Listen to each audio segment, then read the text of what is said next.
Hello, students. Let's say we want um, the numbers 1 through 20. Let's start simple. So let's take the set of x for x in range. So I want it to go from 1, and I want it to go 20, and boom, perfect. Now let's say I just want same numbers, but let us make the evens negative. So how are we going to do this? I don't want to filter out the even numbers because they need to be there. I don't want to filter out the odd numbers because they need to be there. So what could I do here?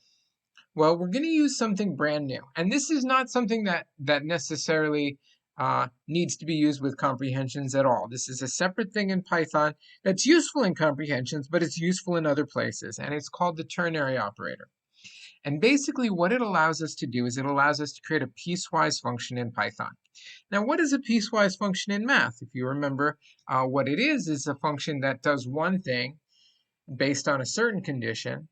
Otherwise, it does another thing. But it's not a filter. It's still going to do something, but it does different things based on a condition. So let's see here. Let's do an example. Let's say I want the number 1 if 5 is less than 6. Otherwise, I want the number 2. And it gave me 1. Why? Because 5 is less than 6. Or suppose I want the number 1 if 5 is greater than 6. Otherwise, I want the number 2. Well, here it gave me 2 because 5 wasn't greater than or greater than 6. I could even do something like this. Absolute truth, right? I want if, well, there's no condition there. It's always true. Okay, well, these aren't very enlightening examples because, I mean, either 5 is less than 6 or it isn't, right? Either, well, true is always true. So, but what we need is a variable in order to give this a little more depth. So what I'm going to do is I'm now going to try this, this example here.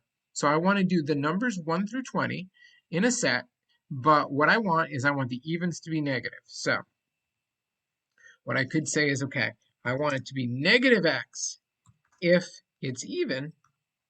So that would mean x mod 2 is equal to 0. Otherwise, I want positive x.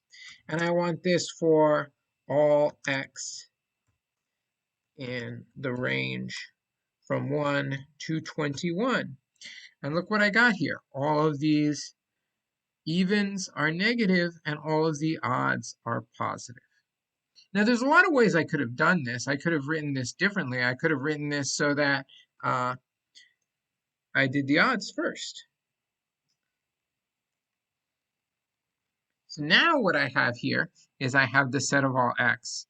I have the set where I'm going to take the map where I'm going to have x if x is odd. Otherwise, I'm going to take negative x. And you'll see I get the same thing here.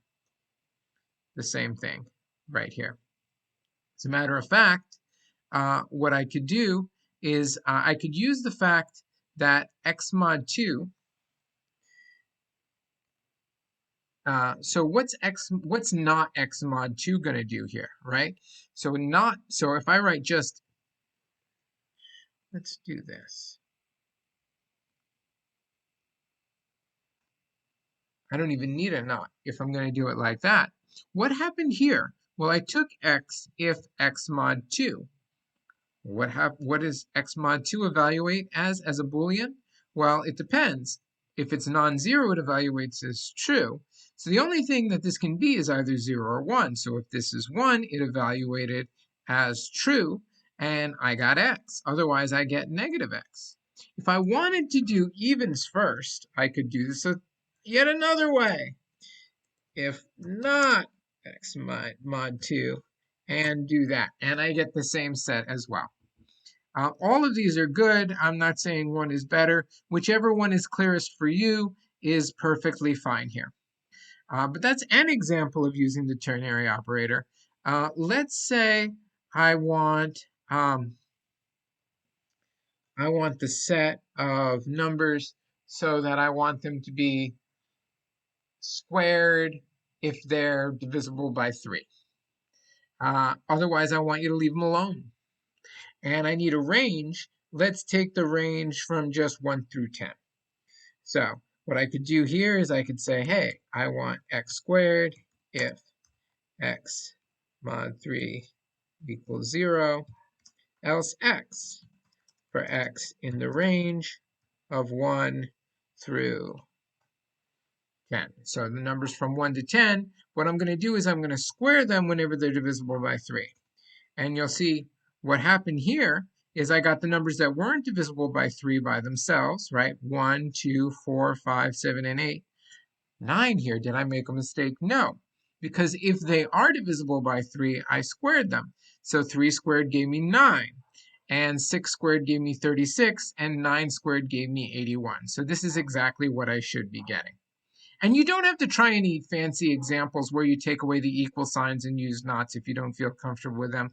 That's just completely optional. It saves you, I mean, it doesn't always save you any characters. And if it does save you characters but makes it more difficult for you to read later on, that's definitely not worth it. So these are some examples that you could do using the ternary operator. So when do you use it? You use it not when you're filtering things out, but when you have some sort of a piecewise function where you want something to do one of two different things, but you don't want to actually eliminate anything. And if you do want to eliminate things, that's when you use a filter. I guess we could do one last example, if we can squeeze it into this video. Let's say I want to do x if x has a remainder of 1 mod 3 minus x if x has a remainder of 2 mod 3. And I want to throw out all the numbers that have a remainder of 0 mod 3. So if x mod 3 is not equal to 0. So what did this do? Okay, a lot going on here. Over here, what I have going on is I'm throwing out all the numbers which are divisible by 3. So those get thrown out before I go to this ternary operator here. So the only things that are going to this ternary operator are the things with a remainder of 1 or 2. And that's why this works. Because if I were to take out this part on the right, you'll see that I get minus x more often. You'll see all the negatives here and only these as positives because I'm mapping to negative x in all the cases where the remainder is not 1. But here what I did is I'm throwing away the elements when they're divisible by 3.